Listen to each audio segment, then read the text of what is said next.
शहीदों की चिताओं में लगेंगे हर हर बेले, वतन में मरने वालों का यही बाकी नहीं।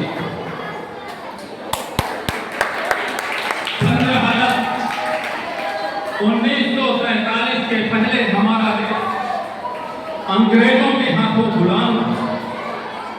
गुलामी किया है।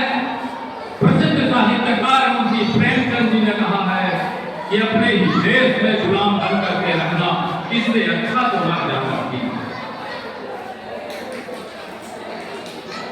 हम सब लोगों का सौभाग्य है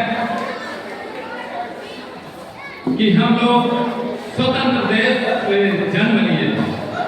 पराधीनता की फिक्र वे ही जानते हैं जिन्होंने गुलाम भारत देश में अपमान भरी जिंदगी जी। अंग्रेज प्लासी के युद्ध सन 1757 के बाद से और देश स्वतंत्र होने के एक दिन पहले तक यानी 190 वर्ष तक इस देश में शासन किया। मद्रास, बंगाल और बॉम्बे प्रेसिडेंसी की शुरुआत की। इसके बाद धीरे धीरे लगभग पूरे भारत में ही उन्होंने अपना साम्राज्य स्थापित किया। जॉन मिल्टन अंग्रेजी के कवि हैं। उन्होंने लिखा है it is better to run in hell than to excel in heaven. स्वर्ग में दास बनकर के रहने से अच्छा है नरक में स्वाधीन बनकर रहना। इस देश को आजाद करने के लिए न जाने कितने वीर और वीरांगनाओं ने अपने प्राणों की आहुति, जैसे मंगल पांडे, उधम सिंह, अशफाकुल्लाह खां, चंद्रशेखर आजाद, भगत सिंह और बहुत से ऐसे लोग हैं।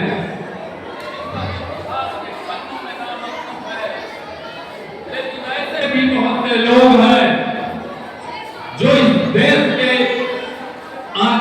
को आजाद करने के लिए अपने प्राणों की आहुति है।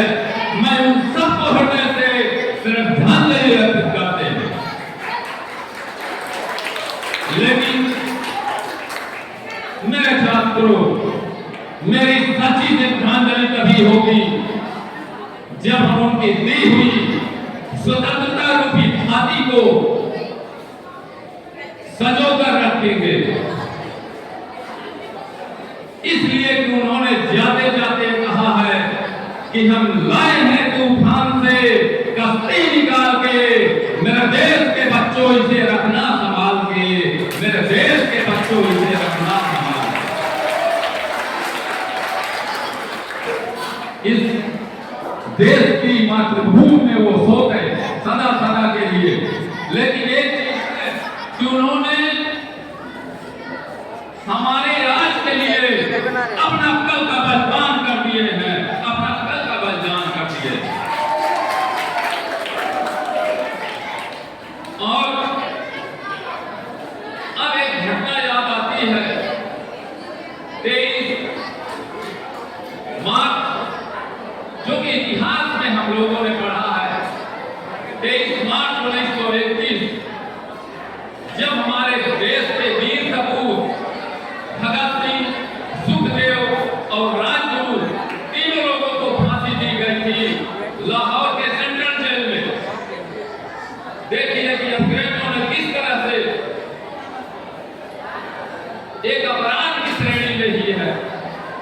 24 मार्च को होनी थी उनको फांसी, लेकिन एक दिन पहले 23 मार्च को फांसी दी गई। उनको शंका थी कि कहीं लोग आक्रमण न करते या इस कारण से, और फिर उनको सतलज नदी के किनारे ले जाकर के मिट्टी का तेल डाल करके उनको जलाया। आज वहां तीनों लोगों की समाधि बनी है, लेकिन वह क्षेत्र, वह स्थान पाकिस्तान में था, जिसको कि भारत एक गांव के बदले भारत को 12 गांव देने पड़े।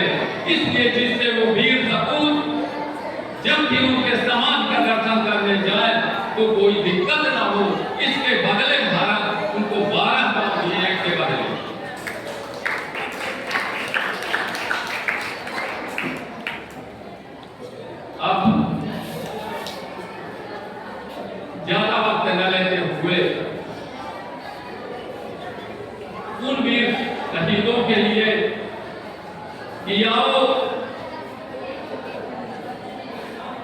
नमन करते हैं उन वीर सपूतों को जिन्होंने इस देश को आजाद करने के लिए अपनी हंसते हंसते अपने प्राणों की आहुति दी। हाँ, एक पूछा गया जब भगत सिंह से कि आप फांसी के पहले क्या चाहते हैं, तब उन्होंने दो ही चीज कहा था कि एक पहला साफ करते हैं हाथों की दो रोटी और रूस के लेनिन की एक अध्ययन छूट गया है, वही पढ़ लेगा फांसी के फंदे।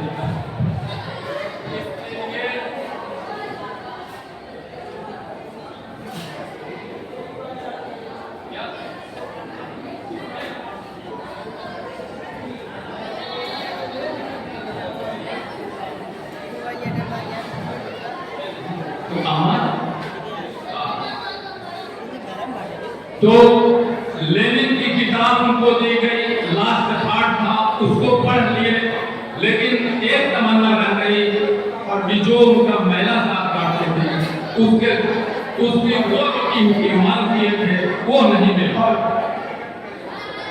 और उसको पढ़े और फांसी के फंदे पर झूल गए हंसते हंसते तीनों लोग। इस तरह के हमारे वीर सपूत भारत में जन्म लिए थे। यह भारत सदा उनका ऋणी रहेगा। अब मैं विद्यार्थियों के लिए दो शब्द कि विद्यार्थी जीवन मानव जीवन का सबसे श्रेष्ठ धन है। यह वह काल है जिसमें जो कुछ विद्यार्थी सीखता है आजीवन उसके काम आता है। इसलिए विद्यार्थियों को चाहिए कि खूब मन लगा करके पढ़ाई करें, अच्छा रिजल्ट लाएं। इसलिए कि अगर ढंग से नहीं पढ़ेंगे तो एक शायर है कि मंजिलें उन्हें मिलती है जिनके सपनों में जान होती है, पंखों से कुछ नहीं होता, हौसलों से उड़ान होती है, हौसलों से। अब अपने विद्यालय के लिए दो शब्द। आदरणीय प्राचार्य जी का मार्गदर्शन हम सभी शिक्षक साथियों का की मेहनत, प्राचार्य जी की इच्छा थी, कहा करते थे कि ये नई बिल्डिंग में हम लोग स्वतंत्रता दिवस अवश्य मनाएंगे, लेकिन उसके पहले ही 15 दिन पहले ही प्रवेश हो चुका। उनकी इच्छा पूरी हो गई। विद्यालय पठन पाठन कार्य पूरी तरह से उसमें संचालित हो रहा है। नई बिल्डिंग में बैठने की अच्छी व्यवस्था, हर कमरों में 4-4 पंखे की व्यवस्था, बाउंड खेल के मैदान के लिए बाउंड्री की व्यवस्था चल रही है, चारों ओर से घेरने की। खेल कूद के लिए एक शिक्षक, यहाँ संगीत के लिए भी एक शिक्षक की व्यवस्था की है, कंप्यूटर भी पढ़ाने की लिए व्यवस्था की गई है। तो इस तरह चारों तरफ उनका ध्यान है। उनके लिए दो लाइन कि जीवन महके फूलों जैसा, हर दिन गौरवशाली हो, सुख देख मोती